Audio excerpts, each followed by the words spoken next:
Welcome back to the Junkie Sports Podcast today. Today what we're going to do is we're going to do a little series called The Next Big Thing.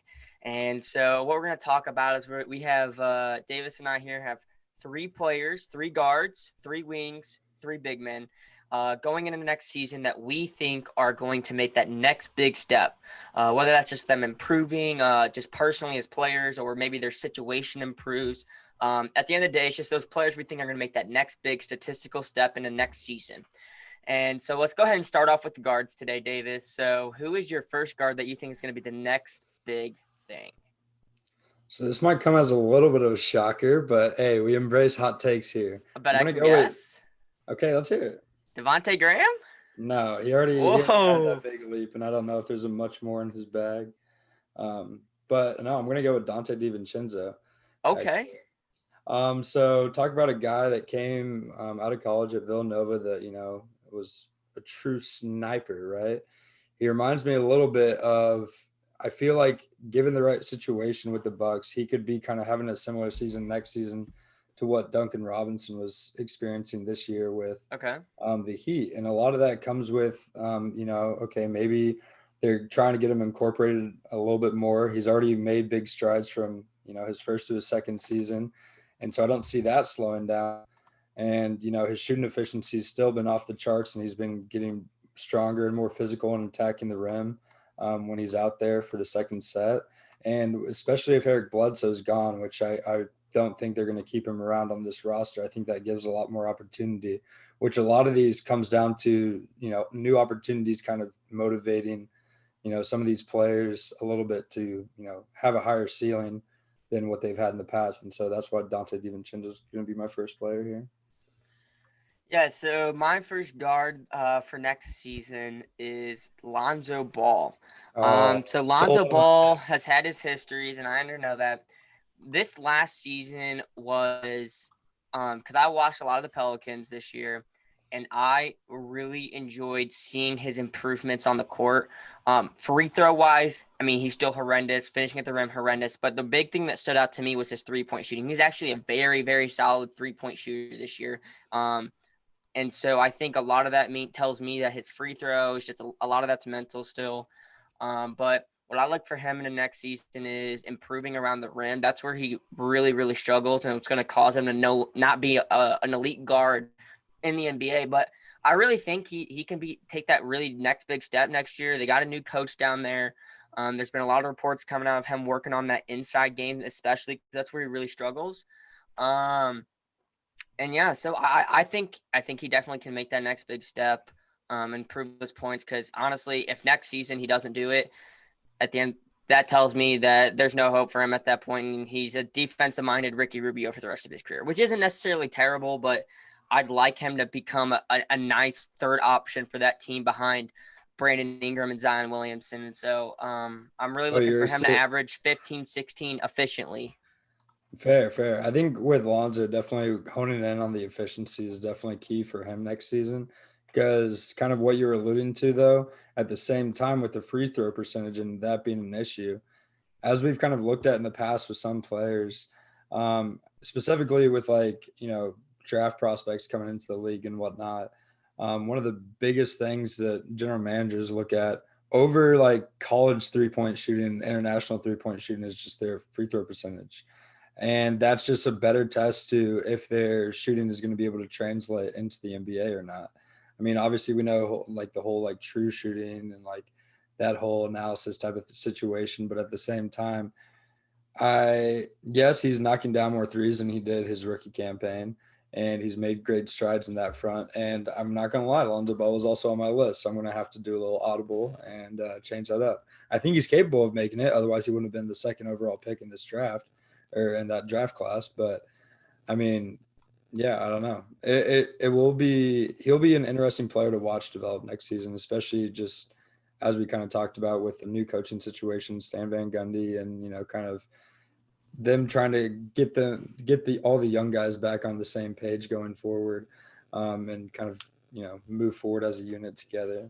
So I'm gonna hop into my next guy, and I'm gonna go with Kobe White. And so this is another real young player. So, I mean, in general, I bet I feel like it's probably safer in both of our picks that we're kind of going after some of these younger players Of because, course. I mean, in general, they don't come into the league blazing. But at the same time, I think a big reason behind this one is that yes, Kobe White was showing some really really good flashes during his rookie campaign, but at the same time, that whole coaching situation was horrendous. And Yep. we've talked about it in the past. Neither of us are big fans of Jim Boylan, and I mean we've seen what Billy Donovan is able to do with young players. I know that in the past, like yes, he's been at the helm for some rosters that were loaded with some superstars and whatnot. But coming from a college coach and trying to make it into the NBA as a coach as well, he didn't really start to find like true success and get coaching recognition until he had a pretty much entire younger team to try to like make something happen and develop out of. And so I think that could be a similar scenario for Kobe White and these Bulls. I'm a little higher on them going into next season than a lot of people. But I mean, I think nothing's really changed from when he was a draft prospect coming into the league. He's a very very very streaky shooter, and when he gets going, it doesn't seem like he can miss. And he was a little bit inconsistent from three this season, but a lot of that, like I was saying, comes back to the whole streaky shooting aspect of it. But there were definitely some stretches where it didn't seem like he possessed anything outside of a green light in his tool bag. And we know he has the motor and the work ethic just in terms of, being able to make that next big leap. I think he's got it in his bag. And so I look forward to watching him next season. Yeah, so the next guard I have on my list, he's very well known. He's a great guard in the league. Had a great year this year.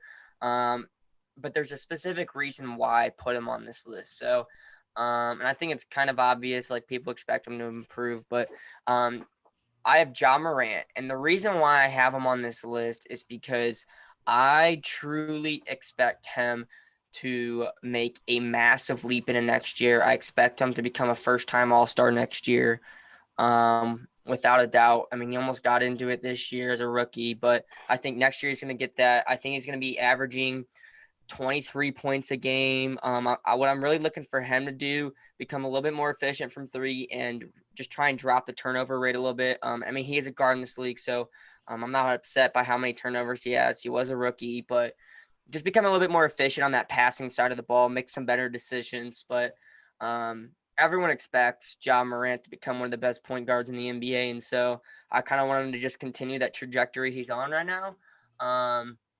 Yeah, that's just kind of what there's not a lot to talk about for him. I just think he's going to continue improving, and I just genuinely expect him to make a massive leap. I think he's going to be had the biggest leap out of any player in his draft class to next season. I think he's going to have the most impact, especially on that Grizzlies team where he's the absolute guy, and they're going to be on that playoff hunt this year. They lost it this year in the bubble, in that little 8-game restart season, and so I expect them to be hungry next year. I wouldn't be surprised to see them maybe try and we've kind of talked about a little bit, maybe them moving Valanciunas a little bit or something.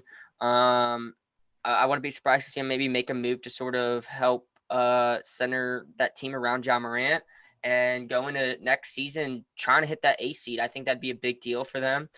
Give them that playoff experience. They're a really, really young team, and so that's why I got Ja Morant on my list. Yeah, I definitely think it bodes well for John Morant that he came out obviously guns ablazing for his Yeah. rookie season, was able to secure the whole rookie of the year situation. But I mean, if you're the Grizzlies, like ownership or front office right now, you have to be looking at that scenario and saying, all right, he's our guy. We're going to build around him. We're going to make it enjoyable for him to want to be here for the long term. And so they're going to be definitely, I mean, yeah, I don't know how much there is more to say about John Morant. He's got it, what it takes to make that next step. Similar to what we saw with Luka over this last season. I'm not saying John Morant is going to be where Luka's at right now, because that was a huge leap after came into the league and was torching every single player. Yeah. But I definitely think there's a lot of aspects to his game that he struggled with this season. So I think from that aspect, If he's able to make those minor improvements and kind of clean up his game a little bit more, limit those turnovers and some of those things that you were mentioning, I think that definitely bodes well for his future and his development. So I'll go into my next player and my final guard. This one might come as a little bit of a shocker because I know a lot of people don't like watching this team. It comes from the Detroit Pistons. Any guess? From the Is it Luke backcourt? Kennard? Nope. Not D Rose. No. Nope. Thought about D Rose. Who else I'd is on like to that see team? D Rose end up with most improved player. That'd be sweet. Who is it? I can't think of who else is on that team that's a guard. Langston Langston Galloway. Galloway. Oh Yes. boy. All right, so here's my reasoning for Langston Galloway, right? So he was another player similar to Kobe White that had like a month or two stretch where he was absolutely on fire and was tearing it up. And, the key to being a great player in the NBA is having that consistency over a long period of time. And so that's kind of why, like, Christian Wood and Davis Bertans right now are like, they have a little bit higher season going in or higher ceiling going into this free agent period because they were able to sustain it over a whole season. And so we've seen that next little skill set out of Langston Galloway. And he had the best shooting. He is in his, eighth season, or he just completed his eighth season. So he's not like one of the youngest guys in the league. So might not be the safest bet here. But this also comes back to that whole situation type of thing that we were talking about. And I mean, right now, this Detroit Pistons team, like the scoring has to be coming from somewhere, right? Yeah. So Derrick Rose will probably be there. Whoever their first overall pick or their first round draft pick this year, he's going to be getting a lot of love. But outside of some of those guys, Christian Wood, like there's still going to be opportunities for another like 15 to 20 point scorer on that team, given the right circumstance. And so I definitely think, I mean, he improved from, a 35% 3 point shooter the previous season to a 40% 3 point shooter this season. And if you look at his per 36 minute stats, it's not unreasonable that if he is, on this starting lineup going into next season, he could end up averaging, anywhere from 16 to 20 points. And we haven't really seen that next level from him just from a sustainability standpoint. His rookie season, he averaged, 12 points a game, and he has been under double digits until this last season where he finally eclipsed 10. But he was a player that whenever I was watching the Detroit Pistons, he kind of stuck out to me that he was playing with that extra little edge and that extra level of energy, and that you could tell he was really peeved off when his team wasn't winning. So I think he's going to be a player that took advantage of the prolonged offseason for the teams that didn't make the bubble, and he's going to come out guns a-blazing next season. I'd hope so. We'll see.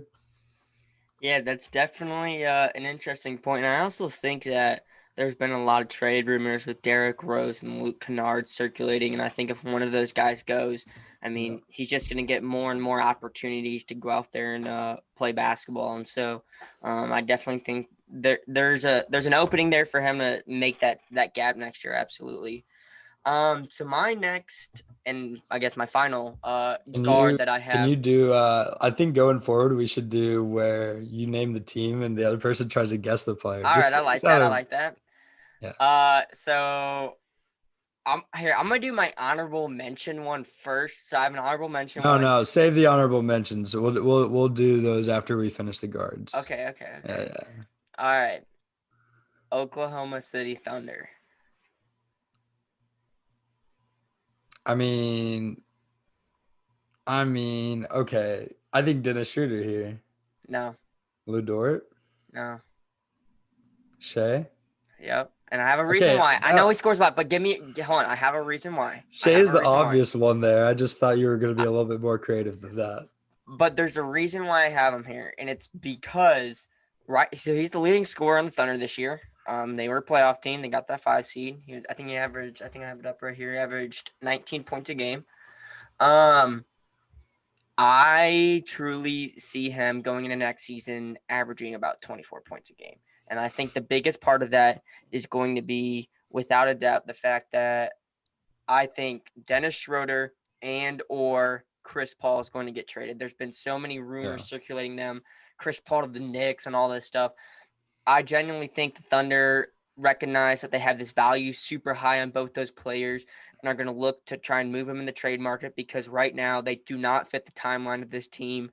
In addition to that, Danilo Gallinari as a free agents this year. I kind of expect them to let him go.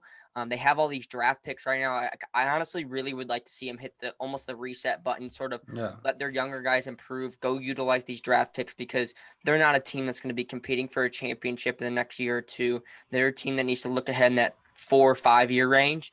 And I really think Shea is going to have all of the opportunities in the world to come out next year and just put the ball in the hoop. And so I really, really expect him to improve in that area. If he can average 25, I think he might become an all-star next year. I think there's that opportunity there. And so I think for him, I think the reason why I see that gap so big is just because I think this team definitely plans on hitting that reset. I mean, that's why they let Billy Donovan go because he didn't want to work with a restarting sort of team and be in that environment. And so that's just what I kind of see happening next year. And they also have had talks about Steven Adams potentially getting moved to another team. And I just think like with all these rumors, I think one of them's definitely going to be true. They're going to move one of these guys. And so, I mean, he's got the opportunities there for him. He just needs to go in. He needs to be a little bit more efficient from three. I'd like to see him become a little bit more of a point guard sort of role. So like I want to see him run the offense a little bit better. But I mean, he's a fantastic young talent. I'd love to see him make that big leap next year. Sure. Yeah, I'd love to see that. And I think definitely the situation in that case bodes well for Shea. So you bring up some pretty fair points in that regard. And I think he is definitely capable of making that next big leap. All right, let's go into our honorable mentions for the guard position. So who'd you have for your honorable mentions? All right, so this is a weird one. This has nothing to do with skill level and all about situation, and that's why it's a weird one. And I didn't want to talk. That's why there's a reason why he wasn't on like my main set, but I think it's an interesting point to talk about. So I want to see if you can guess who it is. It's the Utah Jazz. For guard? For guard. I mean, you don't think Joe Ingles is that No. too weird? Okay. No. Who you I got? think Joe Ingles is at his peak at this point. That's just me personally. Yeah, I don't for think he's sure. gonna get any better, but I mean, to be fair, I did say situation. It's not necessarily skill level. That's fair. That's fair. Um, You want me to I tell you? yeah, go ahead. All right, so I have Mike Conley, and the reason why I have Mike Conley is because all season long he was terrible, terrible. Yeah. But once the playoffs came, he was their second best scorer. I mean, he was better than Joe Ingles. He was more valuable than Rudy Gobert, in my opinion, because Rudy Gobert really honestly got exposed in the playoffs because he became a liability late in games. And so I expect him to make that statistical jump next season for the reason that I think this year he was just not – that was his first time outside of Memphis. I think it was a very big difference and a big gap for him to be in that new environment. I just don't think he was used to the system, working with all these new players. It's just not something he had to do in his career yet. And then the playoffs came and I was like, wow, like there were times where they were going to him down the stretch if they weren't going to Donovan Mitchell. And he's hitting big shots. And so I really expect, and that's what we saw with him in Memphis. And so I really am looking for him to come in the next season and be way more efficient because that was his issues. He was he just like couldn't make shots. And I know they'll have Bogdanovich back from injury, back from his wrist surgery. And so I just want him to be that efficient scorer, get those numbers up. And I expect him to definitely be way better next season than he was during this regular season. I kind of want to see him because the playoffs to me was how he normally plays. That's how he played basketball out in Memphis for the Grizzlies. And so I just really want him to continue that performance and that level of play. Do you know in the next what? season, that's kind of what I see him doing. I mean, I know it's a weird one just because it's not like a skill level thing for me. It was a situational thing. And that's why I think he's going to make that little jump.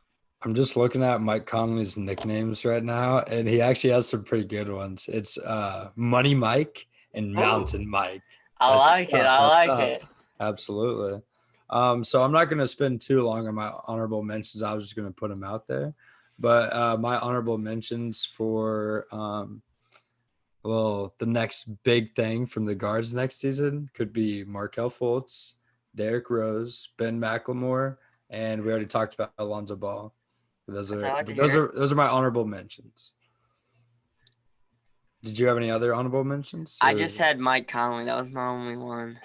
That's fine. And so with that, we'll be right back after this quick break, and then we'll go into our wings.